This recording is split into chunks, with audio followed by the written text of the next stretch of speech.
Okay. Pasuk Yedalid. Hashem says to Noach, "Aseh l'ho tevas atzei gofer." The teva should be made with gopher wood,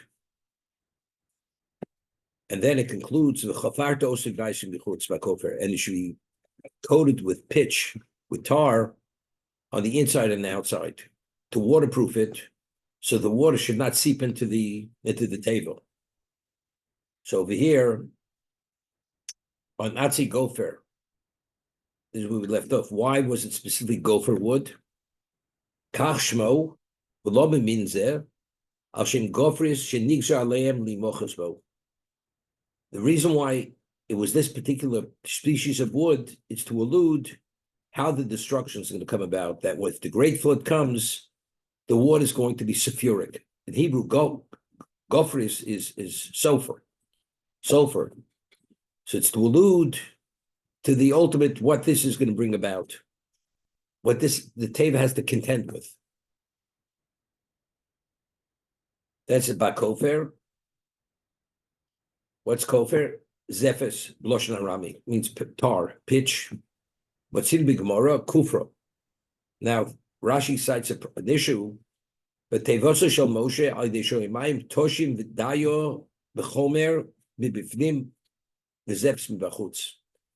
When Yocheved had made the box to put Moshe into the Nile, says that the inner part of the box was coated with lime, and the outer part was with pitch, with tar, to waterproof it. So the question is, why this particular situation, there was tar in the inside and the outside. And Moshe Rabbeinu, it was only on the outside, not on the inside. The ode, Kidei Shlo Yericho, Zetzadik, Re'ev Shel Zephys. Two things. I skipped. That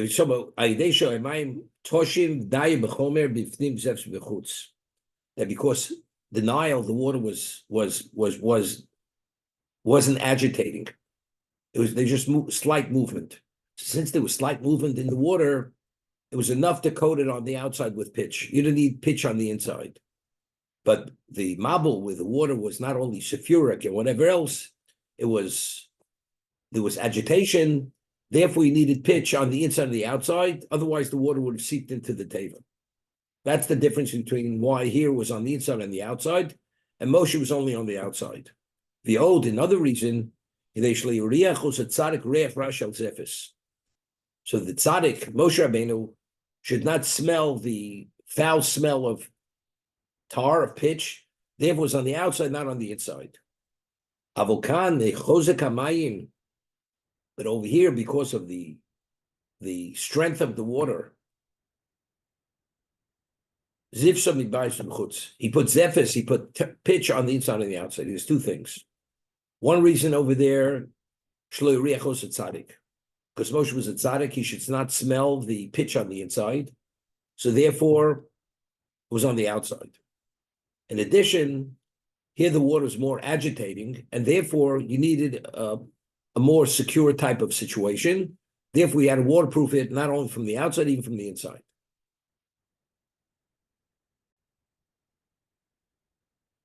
We'd asked the question, Rashi cited, there's nothing beyond Hashem's ability.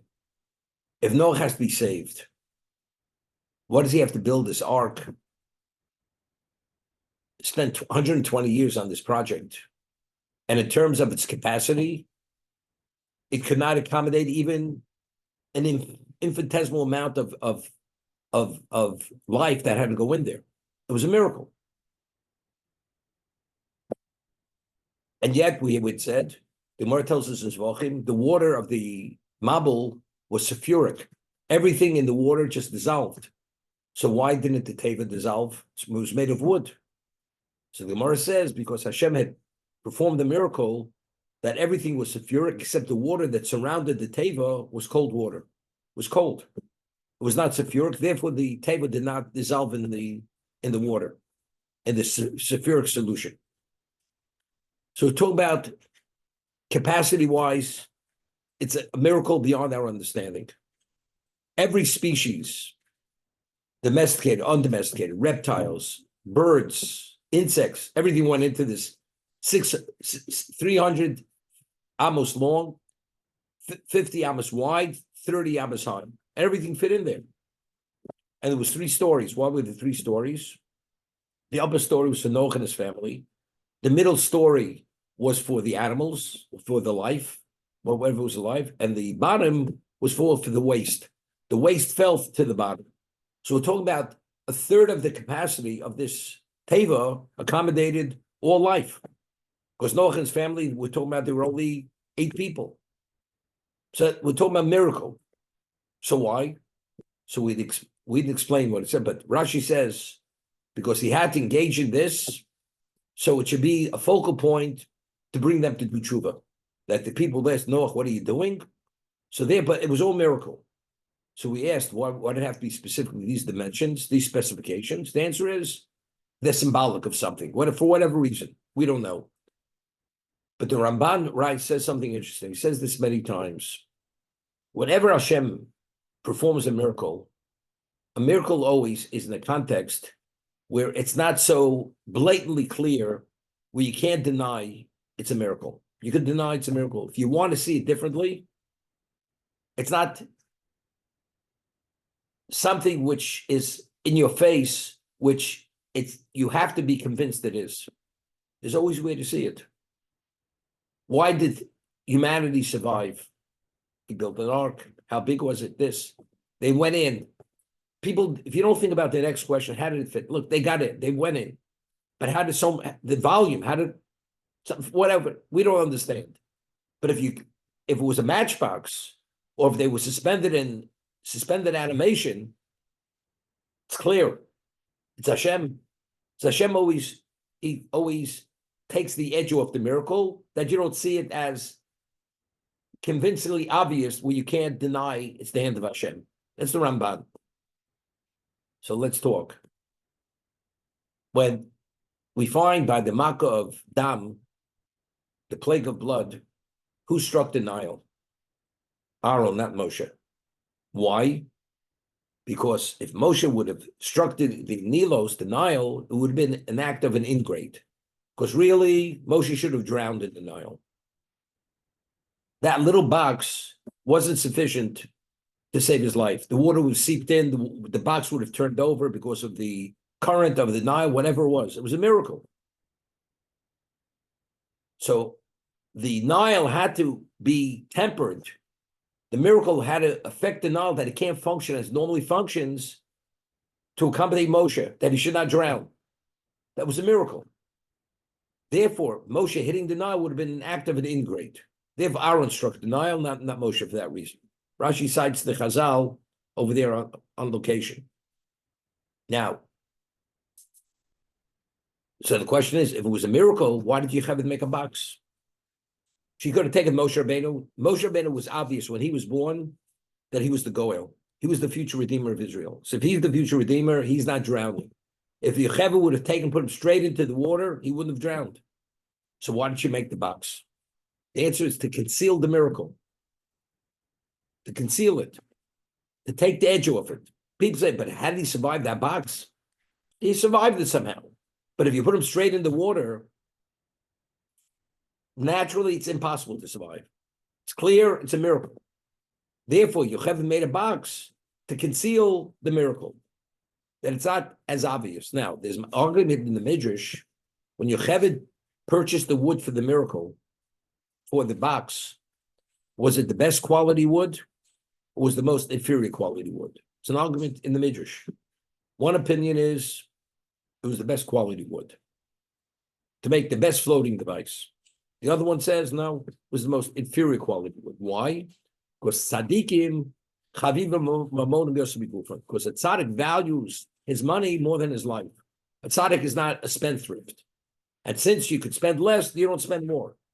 So the obvious question is, what do you mean? We're talking about saving Moshe's life. Yocheved, is she going to hold back anything to buy only the best? The answer is very simple. It's a miracle. What happened there, regardless of what you spent, it's a miracle. The question is, how much do you have to spend to conceal the miracle? That's the argument. One says, unless you bought the best quality wood, the miracle is not sufficiently concealed. The other one says, no. it's a miracle, and it can't be denied it's a miracle. So we only have to take off the obviousness of the miracle. So even if you would spend the least amount of money, it's sufficient. So spending more than what's the least amount, it's a waste of money.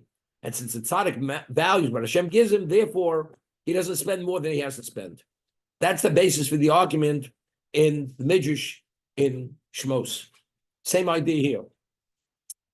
Humanly, naturally, it was impossible. Pitch inside, pitch outside. Cannot survive this deluge, this flood. The water sulfuric. The endless miracles happening place. Capacity-wise, water-wise, it should have disintegrated. The answer is there was cold water, but who knew that?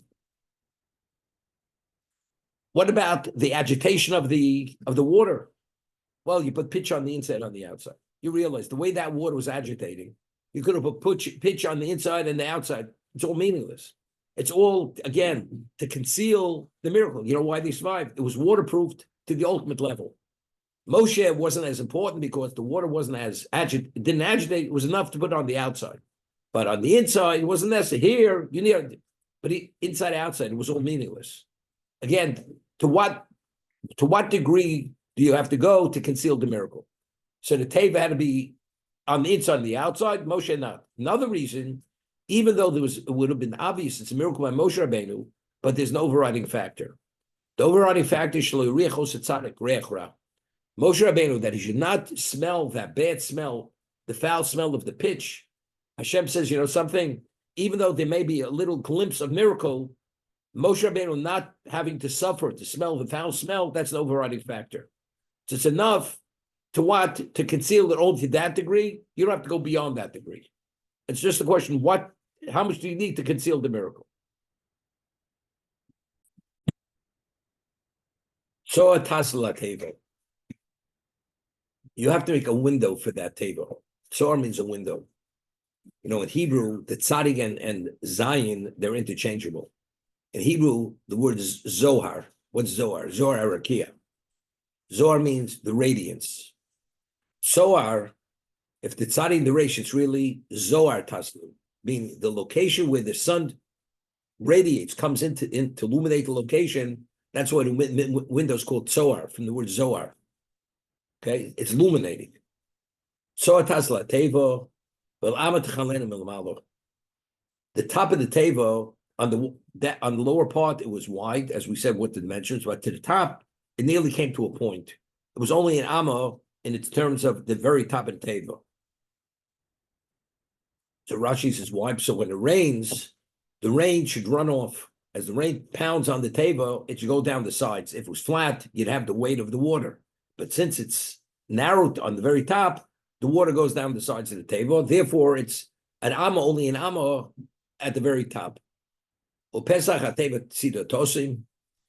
the entrance of the Teivah should be on the side, not on top. It's not like, like the capsule of the astronauts. They come out of the top. It should be the side. It's a 3-storied Teivah. Tachtiyim, the lower, the second story, and the third story. So let's take a look at Rashi. Tzoar. Yesh omrim chalon. Tzoar means a window. Yesh omrim even tova ha'meir lahem. There was a precious stone which gave off light. That illuminated the Teivah. Otherwise, they were in the dark for 12 months. So how did they have light? The Tzoar is that stone, illuminating stone. It illuminated the area. But the first shot it's chalon. So let's understand. According to the interpretation, Tzoar means chalon, where the light come from. For 12 months, the luminaries did not function. There was no sun. There was nothing. There was no light. So if there was no light, and you say Tzoar means window, it doesn't mean that this precious stone giving off the light. Where did the light come from? Right?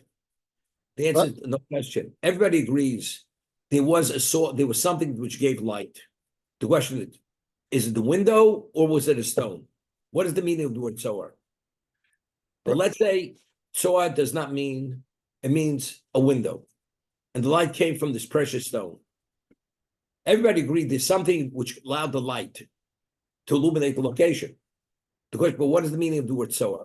But let's say there was the precious stone gave the light. That's the meaning of it wasn't not the window. Let me ask you a question. What do you need a window for? There's no light. You mean to let air in?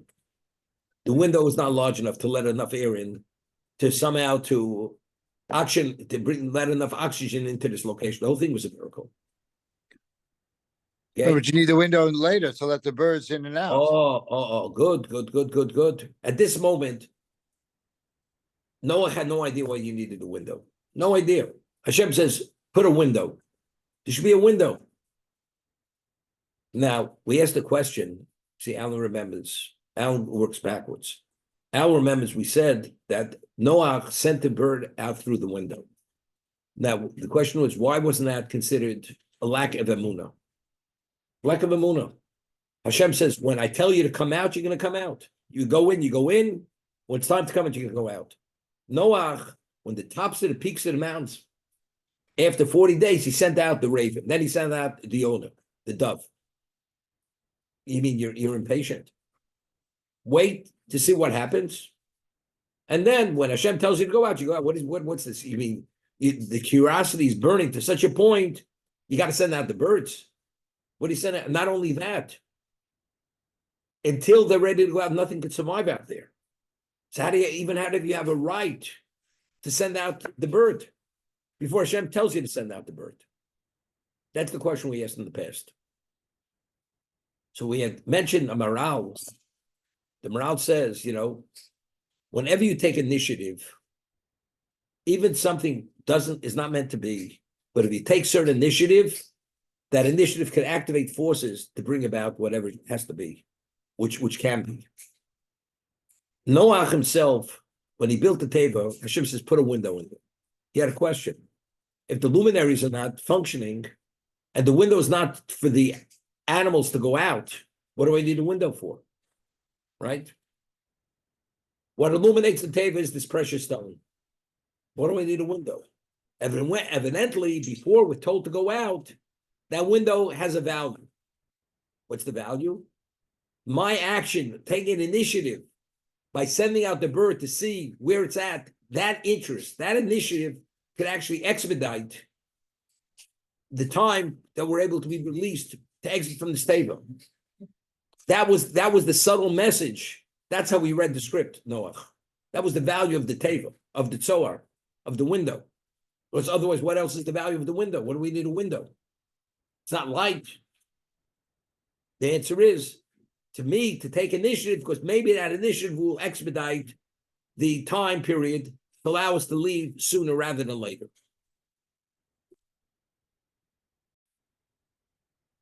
There were three stories, one on top of another.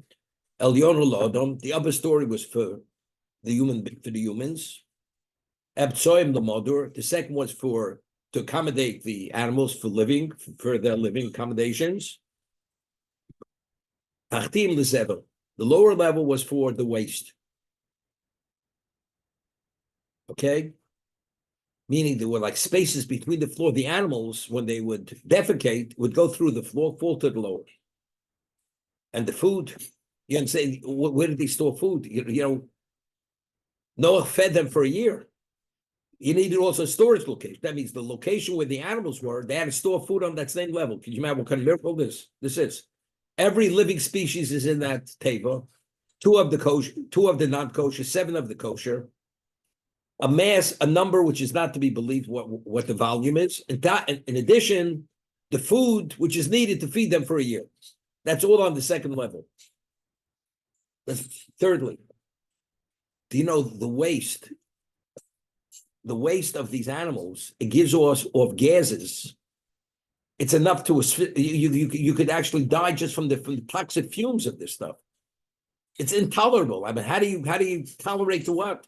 Noah, how did they survive the upper level? All the fumes go up. The animals should have been asphyxiated. Just from the gases that were coming off from the decomposition of all this waste. You know what the answer is? Miracle. There's a miracle. It's interesting. A human being, we take in food, we have a digestive system. And then afterwards, eventually the body expels that food as waste. Yet the waste is in the body, yet you smell nothing. Hashem created the human being in a way that the body is able to contain in certain compartments that it's no odor comes out of the body. It's a miracle. You ever think about it? Not only, waste is toxic. The body is able to contain the waste in that location that it doesn't seep into the bloodstream, into the other parts of our animal. I'm speaking to you, you're a doctor. It's a miracle, literally a miracle. The digestive system, and when it goes into a certain part of the body, it's contained there until it's ready to be expelled. So in every sense of the word, you don't smell that foul smell, only when it exits from the body. So the same thing here. Although the waste was in the lower level, each level was contained separate from the other, even though there were spaces in the floor. Noah had to go to the second floor to feed the animals. He fed them. He would come down from the upper story, and he was busy day and night feeding all these animals. How did Noah tolerate it? There were spaces in the floor. The smell should have come up through the floor. The answer is that was part of the miracle. Didn't. It was self-contained at that lower level. I mean, to bring about this Teivah, the miracle is beyond every aspect of the Teivah was a miracle. Said whole thing's impossible. No, it's possible. How did it fit? We don't have all the answers. But it's enough concealed that it's not, you don't have the obviousness that it's going to impair your bechira, your free choice.